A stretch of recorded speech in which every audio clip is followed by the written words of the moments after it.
The attic smelled of dust and memories, the kind that lingered in corners untouched for decades. I hadn't been up here since Mom passed, but today felt different, like the house itself was nudging me to confront what I'd left behind. The wooden stairs groaned under my weight as I climbed, flashlight beam cutting through the dimness. Boxes stacked precariously against the walls bore labels, scrawled in faded ink, Christmas decorations, old photos. One box, tucked away in the farthest corner, caught my eye. It wasn't labeled, just sealed with brittle tape, yellowed by time. I knelt beside it, brushing off a thin layer of grime. My fingers hesitated before tearing open the cardboard. Inside were scraps of a life once lived, concert tickets from the 70s, a cracked vinyl record, and an old leather-bound journal. But beneath all of that, tucked carefully into the bottom, was an envelope. The paper was soft, almost translucent, and addressed simply to Clara. My heart skipped. Clara. Her name alone carried so much weight, even after all these years. Clara had been everything to me once, my first love, my muse, my reason for waking up every morning.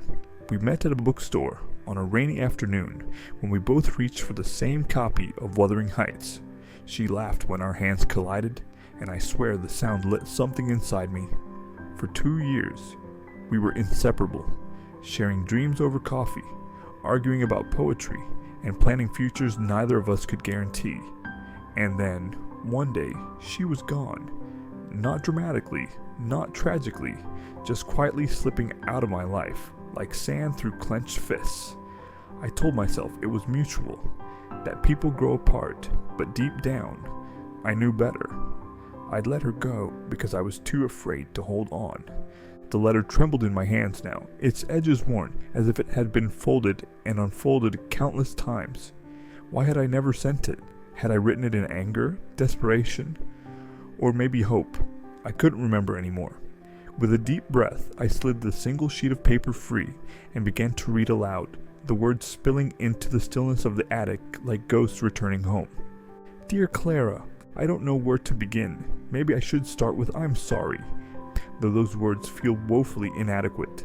They've sat heavy on my tongue for weeks now, ever since you walked out of my apartment without looking back. Do you remember that night? Of course you do. It's probably burned into your memory the way it is mine. The argument wasn't even about anything important, not really. Just another fight born of exhaustion and fear. But this time, you didn't stay to make amends. You left, and somehow I convinced myself it was easier to let you go than to chase after you. But here's the thing, Clara. I miss you. Not just the person you are, but the version of myself I became when I was with you. You made me braver, kinder, more alive. Without you, the world feels muted, like someone turned down the volume on everything good. I keep replaying moments in my head, the way your eyes crinkled when you smiled, the sound of your laugh echoing in crowded rooms, the warmth of your hand in mine during long walks. Those memories haunt me, not because they hurt, but because they remind me of what I lost. I want to tell you that I'll change, that I'll be the man you deserve if you give me another chance. But promises feel hollow now, don't they? So instead, I'll say this. Wherever you are, whoever you're with, I hope you're happy. Truly happy. Because if anyone deserves happiness, it's you. Yours always, Evan. The words hung in the air, heavy and raw. I lowered the letter, blinking back tears I hadn't expected. Reading it aloud brought it all rushing back. The ache of losing her, the guilt of not fighting harder, the lingering question of whether she'd ever thought of me again. I wondered if she'd moved on, built a life somewhere far away from the city streets we used to wander. Did she think of me at all? As I sat there, surrounded by relics of the past, I realized how much of my life had been shaped by her absence. Every decision I'd made, every relationship I'd entered or avoided carried echoes of her. Even now, in my 60s, I found myself wondering what might have been. What if I had sent the letter? Would she have come back? Or would she have rejected me outright, leaving me to face the truth I've been too scared to acknowledge? The attic grew colder as the sun dipped below the horizon, casting long shadows across the floor. I folded the letter carefully and placed it back in the envelope, running my thumb over her name one last time. For years I'd carried the weight of regret silently, burying it beneath layers of busyness and distraction. But tonight, sitting in amidst the detritus of my youth, I felt it all rise to the surface again. And yet, strangely, there was a comfort in it too. Maybe it wasn't too late to forgive myself. Or her. Maybe the act of writing the letter, even if it remained unsent, had been enough to preserve some part of us. Love doesn't disappear entirely, I thought. It lingers, like the faint scent of perfume on a forgotten scarf, reminding you of what once was. Before leaving the attic, I paused at the top of the stairs, glancing back at the box. There was no point taking it downstairs. Some things belonged exactly where they were, untouched by the passage of time. Instead, I closed the door firmly behind me, carrying only the memory of her name and the knowledge that sometimes letting go isn't about forgetting.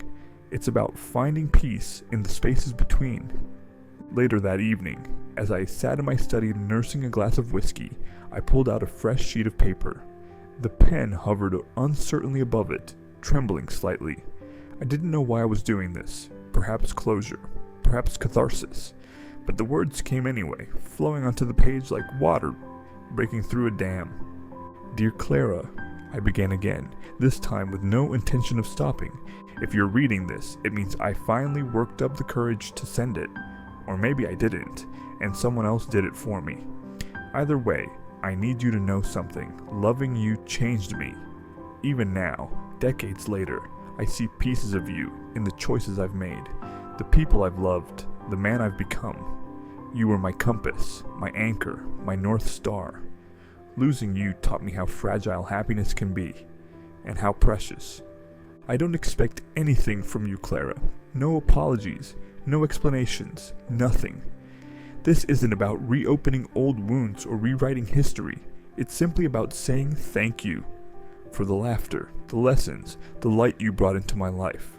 If I could turn back time, I'd do things differently. I'd fight harder, love deeper, hold on tighter.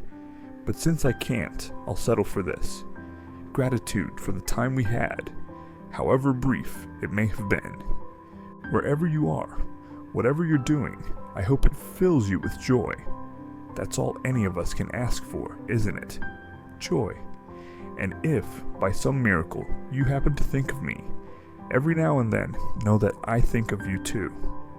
Always have, always will. With love, Evan. When I finished, I folded the letter neatly and slipped it into a new envelope. Addressing it felt surreal, like stepping into a dream I'd long abandoned. I didn't know if she still lived at the same address, if she'd even recognize my handwriting, or if she'd care at all. None of that mattered. What mattered was the act itself, the acknowledgement of a chapter left unfinished, a story deserving of resolution. The next morning, I mailed the letter, watching as it disappeared into the slot at the post office. A strange sense of calm washed over me, as if I'd finally laid down a burden I'd carried for far too long. Whether Clara received it or not, whether she responded or ignored it, didn't matter anymore. What mattered was that I tried. Sometimes that's all we can do. Weeks passed without a reply. Life resumed its usual rhythm: work, errands, quiet evenings spent reading or listening to music. Yet something within me had shifted. The heaviness I'd carried for decades had lifted, replaced by a quiet acceptance. Love leaves marks, I realized. Scars, imprints, echoes. And while they may fade with time, they never truly vanish, nor should they. One crisp autumn afternoon, as I strolled through the park near my apartment, I noticed a woman sitting on a bench beneath a canopy of golden leaves. She looked familiar, though older, her hair streaked with silver and her face lined with wisdom.